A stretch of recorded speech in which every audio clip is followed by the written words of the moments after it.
Good morning students, Manju computer একাডেমিতে তোমাদেরকে স্বাগত। আমি দেবিকা দাস চলে এসেছি সপ্তম শ্রেণীর মাই কম্পিউটার ওয়ার্ল্ড প্রথম অধ্যায় অপারেটিং সিস্টেম ও তার প্রকারভেদ অধ্যায়টি নিয়ে। আজ আমাদের আলোচ্য বিষয় ইউজার ইন্টারফেস। দেখো, কম্পিউটার সিস্টেমে ব্যবহারকারী মূলত ইউজার ইন্টারফেসের ব্যবহার করে অপারেটিং সিস্টেমের সঙ্গে যোগাযোগ স্থাপন করে। আমরা জানি ইন্টারফেস কথাটার অর্থ হলো যোগাযোগ, অর্থাৎ একটা মাধ্যম। মাধ্যমের মাধ্যমে তো আমরা যোগাযোগ করি।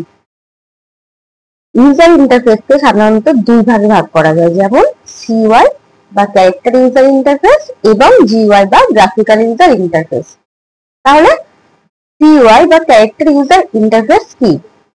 দেখো, ক্যারেক্টার ইউজার ইন্টারফেসের ক্ষেত্রে ব্যবহারকারী একটি কমান্ড লাইন ইন্টারফেসের মাধ্যমে পূর্বে তৈরি কিছু ইনবিল্ট কমান্ড ব্যবহার করে কম্পিউটারের সঙ্গে যোগাযোগ স্থাপন করে।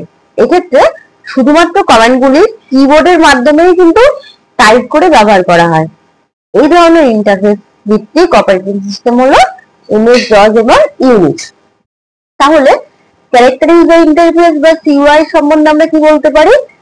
সিইউআই অর্থাৎ ক্যারেক্টার ইউজার ইন্টারফেস ব্যবহারকারী একটি কমান্ড লাইন ইন্টারফেসের মাধ্যমে পূর্বে তৈরি করা বা কিছু ইনবিল্ট করা কমান্ড ব্যবহার করে কম্পিউটারের সঙ্গে যোগাযোগ স্থাপন করে।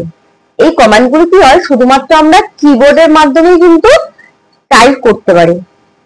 এই ধরনের ইন্টারফেস এমএস ডস এবং ইউনিক্স। এবার দেখো, জিইউআই অর্থাৎ graphical user interface. Graphical user ইন্টারফেসের মাধ্যমে ব্যবহারকারী অপারেটিং সিস্টেমের সঙ্গে যোগাযোগ স্থাপন করতে পারে। দেখো, আমরা সিইউআইটা পড়েছি কি, এটা হচ্ছে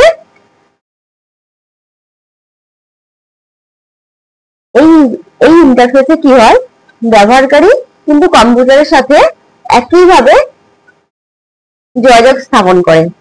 তেমনি জিইউআই এর ক্ষেত্রে কি হয়, ব্যবহারকারী কম্পিউটারের সঙ্গে যোগাযোগ স্থাপন করে। দুটো ক্ষেত্রে কিন্তু সম্পূর্ণ আলাদা। জিইউআই এর ক্ষেত্রে কি হয়, গ্রাফিক্যাল ইউজার ইন্টারফেসের মাধ্যমে ব্যবহারকারী অপারেটিং সিস্টেমের সঙ্গে যোগাযোগ স্থাপন করতে পারে। জিইউআই বিভিন্ন আইকন প্রদর্শনের জন্য গ্রাফিক্স ব্যবহার করে থাকে। তাই দেখো, জিইউআই এর ক্ষেত্রে আমরা যখন কম্পিউটার খুলি তখন এই ধরনের আমরা আইকন গুলো দেখতে পাই। এটি উইন্ডো, আইকন, মেনু, পয়েন্টার নিয়ে গঠিত। আমরা যখন গ্রাফিক্যাল ইউজার ইন্টারফেস বা ধরো উইন্ডোজ 10 এর ক্ষেত্রে যখন আমরা উইন্ডোজ 10 অপারেটিং সিস্টেমটা খুলি তখন কি হয়, আমরা গ্রাফিক্যালি কিন্তু ছবির মাধ্যমে কিন্তু আমরা পুরো কম্পিউটারটাকে দেখতে পাই, অর্থাৎ মনিটরটাকে দেখতে পাই, এবং সেখান থেকে আমরা কোন কোন সফটওয়্যার বা কোন কোন অ্যাপ্লিকেশন সফটওয়্যার গুলো ওপেন করবো সেটাও কিন্তু আমরা বুঝতে পারি বা দেখতে পারি। এই ধরনের ইন্টারফেসে টেক্সট কমান্ডের জায়গায় ব্যবহারকারী মাউস ব্যবহার করে সমস্ত ধরনের নির্দেশ দিতে পারে। দেখো, এই গ্রাফিক্যাল ইউজার ইন্টারফেসে কি হয়, ব্যবহারকারী অর্থাৎ ইউজাররা মাউস এবং কিবোর্ড দুটোর মাধ্যমে কিন্তু ইনপুট দিতে পারে বা নির্দেশ দিতে পারে, যেটা সিইউআই এর ক্ষেত্রে শুধুমাত্র কিবোর্ডের মাধ্যমেই কিন্তু সম্ভব হয়। এবার দেখো, জিইউআই ইন্টারফেসে যুক্ত অপারেটিং সিস্টেম কি? Windows 7, Windows 10, Mac OS, Linux ইত্যাদি। কারণ এগুলোর ক্ষেত্রে কিন্তু আমরা পুরোটাই কিন্তু গ্রাফিক্স এর মাধ্যমেই দেখতে পাই। বুঝা গেল? এবার আমরা চলে আসছি উল্লেখযোগ্য অপারেটিং সিস্টেম। দেখো, উল্লেখযোগ্য কিছু অপারেটিং সিস্টেম সম্বন্ধে আমরা এখানে আলোচনা করব। মাইক্রোসফট ডিস্ক অপারেটিং সিস্টেম বা এমএস ডস। তোমরা আগেই পড়েছো যে এমএস ডস হলো কি, সিইউআই ভিত্তিক অপারেটিং সিস্টেম। কম্পিউটার আবিষ্কারের শুরুর দিকে এমএস ডস অপারেটিং সিস্টেম ব্যবহার করা হতো, যেটা আমরা সর্বপ্রথম কিন্তু এমএস ডসটাই ব্যবহার করতাম। এই অপারেটিং সিস্টেমের কিছু বৈশিষ্ট্য আছে। এমএস ডস একটি সিইউআই বা কমান্ড ইউজার ইন্টারফেস ভিত্তিক অপারেটিং সিস্টেম, পূর্বে আমরা আলোচনা করেছি। এমএস ডস অপারেটিং সিস্টেমের ইনবিল্ট কতগুলি নির্দেশ থাকে এবং ব্যবহারকারী সেগুলোই ব্যবহার করে। দেখো, আমরা ক্যারেক্টার ইউজার ইন্টারফেসের ক্ষেত্রে কিন্তু আমরা এইটাই কিন্তু পড়েছি এবং সেটাই কিন্তু আবার রিপিট হচ্ছে। এই অপারেটিং সিস্টেমে একটি প্রম্পট থাকে। সেই প্রম্পট থেকে কার্সারের মাধ্যমে কিবোর্ডের দ্বারাই কিন্তু টাইপ করে নির্দেশ দেওয়া হয়। আমরা আগে এটাও পড়েছি যে ব্যবহারকারী কিবোর্ডের মাধ্যমে কিন্তু নির্দেশ প্রদান করে। এবার দেখো এমএস ডস এ বিভিন্ন ইউটিলিটি প্রোগ্রাম থাকে যা সুবিধা মতো ব্যবহার করা হয়। এটি সিঙ্গেল ইউজার অপারেটিং সিস্টেম। দেখো যখনই সিইউআই মোড হবে তখনই কিন্তু সেটা সিঙ্গেল ইউজার হবে, অর্থাৎ একজন ব্যক্তি একই সময় শুধুমাত্র একটি কাজই কিন্তু করতে পারবে। তাহলে কিন্তু এমএস ডসটা একটি সিঙ্গেল ইউজার অপারেটিং সিস্টেম। এবার চলে আসি এমএস ডস এর নির্দেশ সমূহ।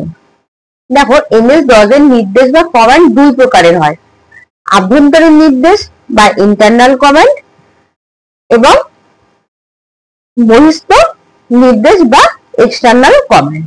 আমরা এখন পড়ি আভ্যন্তরীণ নির্দেশ বা ইন্টারনাল কমান্ড। দেখো এমএস ডস এর যে সকল কমান্ড বা নির্দেশগুলি command.com ফাইলের সহায়তায় কাজ করতে পারে তাদের আভ্যন্তরীণ নির্দেশ বা ইন্টারনাল কমান্ড বলে।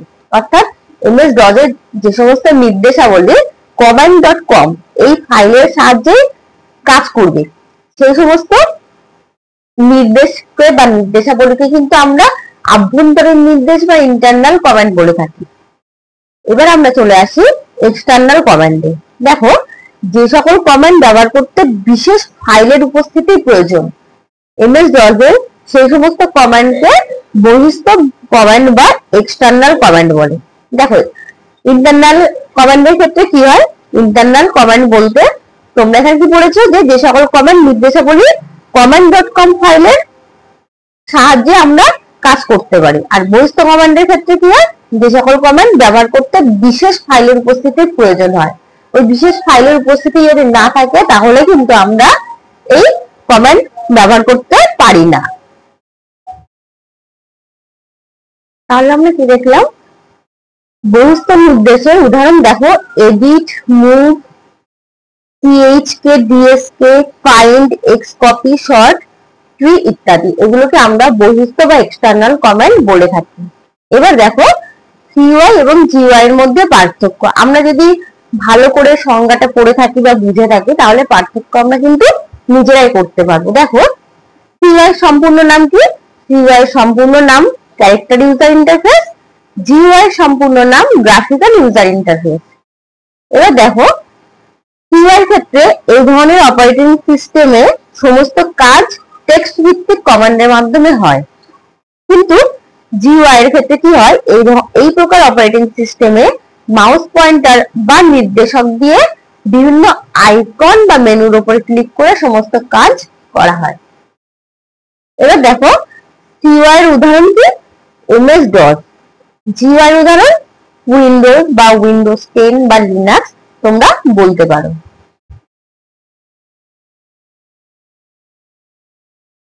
এবার আমরা চলে আসি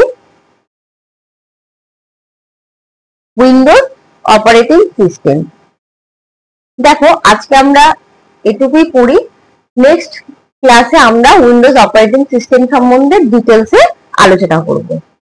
তোমাদের যদি ভিডিওটা ভালো লেগে থাকে তোমরা কিন্তু অবশ্যই লাইক, সাবস্ক্রাইব এবং কমেন্ট করো, এবং অবশ্যই যদি তোমাদের কোনো প্রশ্ন থেকে থাকে সেগুলো কিন্তু তোমরা কমেন্ট বক্সে সেই প্রশ্নগুলো অবশ্যই আমাকে করবে।